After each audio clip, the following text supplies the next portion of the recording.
Using data within your presentation is a great way to make or add to a point, but only if that data is used and presented properly. If you're a bronze level data communicator, you're probably putting up a graph like this one and simply saying, this graph shows that sea levels are rising. That could have been an email.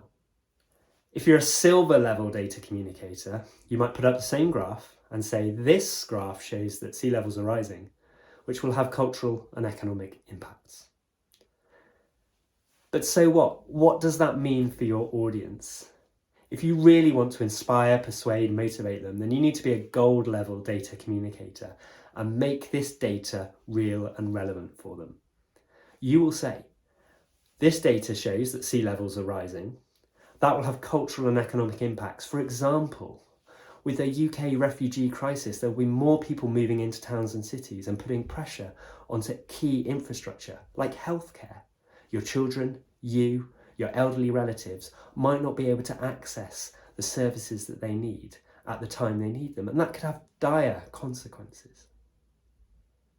So the key questions you need to ask yourself when you're presenting data are, what does this data show? And how do I make it real and relevant for my audience so that this data has maximum impact?